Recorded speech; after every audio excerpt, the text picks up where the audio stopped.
মামা আপনার লুঙ্গিটা ঠিক করেন। তো আপনাদের সকালে ঘুম ভাঙে কিভাবে? অ্যালার্মের সাউন্ডে বা মায়ের ডাকে। আমার তো সকালে ঘুম ভাঙেই না যদি না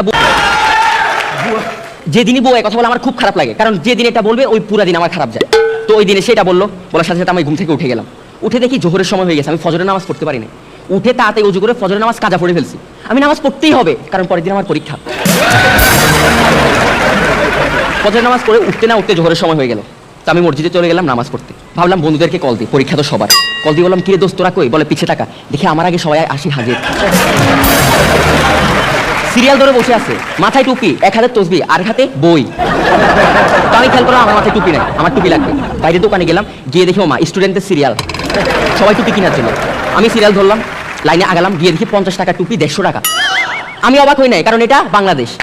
যদি তারেক ভাইয়ের বিয়ে হইতে পারে তাহলে বাংলাদেশে সব সম্ভব। ওরা যদি শুনে কালকে পৃথিবী ধ্বংস হয়ে যাবে, আজকে দেখবেন আতর সবকিছু দাম আরো 10 গুণ বাড়াই দিবে। আমি নামাজ পড়লাম, নামাজ পড়ে বাসায় গেলাম। বাসায় গিয়ে বউকে বললাম, খালা আমার খাবারটা দেন। আমি বসলাম, উনি খাওয়া নিয়ে আসলো, দিয়ে বললো, মামা এই নেন আপনার ডিনার। বললাম, খালা ইংলিশ বলতে না পারলে বলবেন না, এটা ডিনার না এটা লাঞ্চ। বলে যে মামা আমি ইংলিশ পারি, এটা কালকে রাতের বেঁচে যাওয়া খাবার, এই জন্য এটা। আমি আর কিছু বললাম না, সুন্দর করে খেয়ে উঠে গেলাম, কথা বললে ঝামেলা। আমি রুমে গেলাম, রুমে গিয়ে পড়তে বসলাম, বই খুললাম, আমার মাথা ঘুরাচ্ছে, সারা বছর কিছু পড়ি নাই, আমাকে এলিয়েন মনে হচ্ছে নিজেকে নিজে। আমার একটা বাংলা গান মনে পড়ে গেছে, পৃথিবী বদলে গেছে, পড়ালেন কি ভুলে গেছে, বাদ দেন। তো এরপর আরেক পেজ উল্টালাম, আরো বেশি অবাক লাগতেছে, সব পড়া ভাই আমার জমা হয়ে গেছে। এমন এক অবস্থা, আমার এক বলে 80 রান দরকার।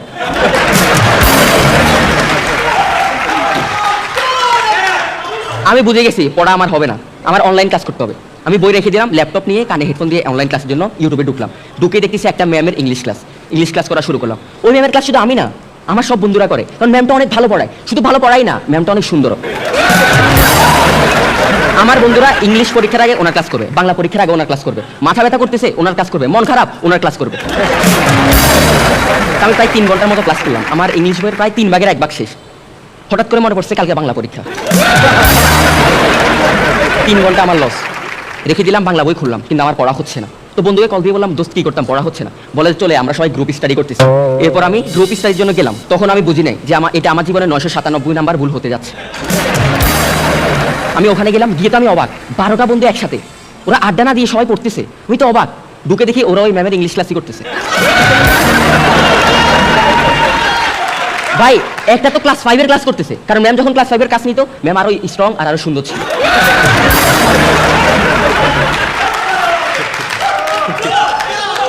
সবাই কিন্তু গ্রুপ স্টাডি করতে গেছি, কিন্তু আমি ছাড়া কারো কাছে বই নাই। এরপর আমি ঢুকলাম, আমি মনে করাই দিলাম, দোস্ত কালকে ইংলিশ না বাংলা পরীক্ষা। তখন সবার হুঁশিয়ার। এবার আমার বই নিয়ে টানাটানি, বই ছিঁড়ে ফেলছে, 12 অধ্যায় 12 ভাগ করে ফেলছে। বলে যে সবাই একটা নিয়ে পড়বো, এরপর পাস করবো। কিন্তু আমরা বন্ধু হচ্ছি 13টা। আরেকটা বলতেছে আমি কি পড়বো? আমি বলি তুই বই আনস না কেন? বলে তুই তোর ব্যাগে আরেকটা বই, ওইটা দে। বললাম এটা বিজ্ঞান বই, এত কিছু দেখার সময় না, কালকে পরীক্ষা পড়তে হবে। ও বিজ্ঞান বই নিয়ে পড়া শুরু করছে।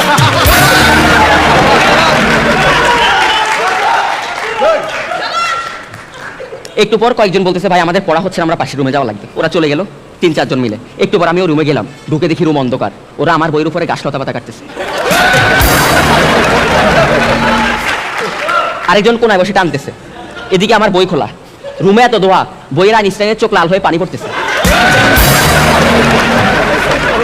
আরেক পাশে শেক্সপিয়ার, ও শ্বাস নিতে পারতেছে না, ইনহেলার নিচ্ছে।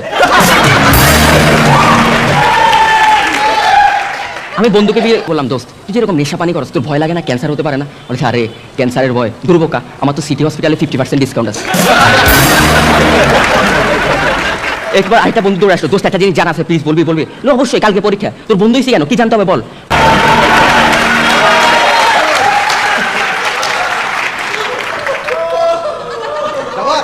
বলে সাদিয়া তোকে মেসেজ দিছে? বলে যে হ্যাঁ, যে সাদিয়া পার্লারে গিয়ে 10,000 টাকা দিয়ে চুল কালার করে, ওনাকে ওকে মেসেজ দিচ্ছে। আর এই বন্ধু কখনো সেলুনে গিয়ে 200 টাকার বেশি খরচ করে না। জীবনে একদিনই সেলুনে 200 টাকা দিছে, যেদিন কাছে চুরি করতে যায় ধরা খাইছিল। ও বলে সত্যি দিছে। এরপর আমি নিয়ে দেখি না, আসলেই মেসেজ দিছে, কে রে তুই হারামজাদা।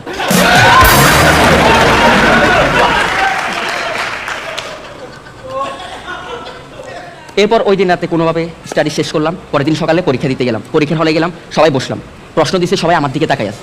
আমি প্রশ্ন দেখি, আজকে বাংলা পরীক্ষাও না, আজকে ইংলিশও না, আজকে ম্যাথ। এবার কিছু না খায় আমার মাথায় ঘুরাচ্ছে। এরপরে তো ম্যাথ নিয়ে আমাদের কোনো সমস্যা নেই, কারণ আমরা অনেক ভালো অঙ্ক পারতাম সবাই। তো মোটামুটি 90 মতো অ্যান্সার করে সবাই বের হয়ে আসলাম। এরপর অঙ্ক মিলাচ্ছিলাম। প্রথম অঙ্ক ছিল যে পিতা পুত্র এরকম একটা। তো ক্লাসে সবার অ্যান্সার আসছে কারো 73 কারো 74, আমার অ্যান্সার আসছে পিতা।